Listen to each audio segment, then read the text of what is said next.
आँख फड़क रही है तो कुछ गलत होने वाला है। ऐसा मुझे भी लगता है।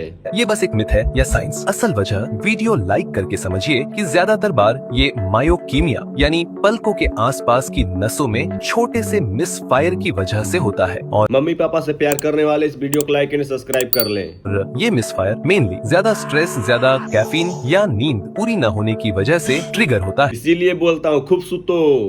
ये पूरी तरह से हार्मलेस होता है। तो अगली बार अगर आपकी आंख फड़क रही है तो ये शरीर का आपको एक इशारा है थोड़ा रेस्ट करने का, ना कि किसी अपशगुन का।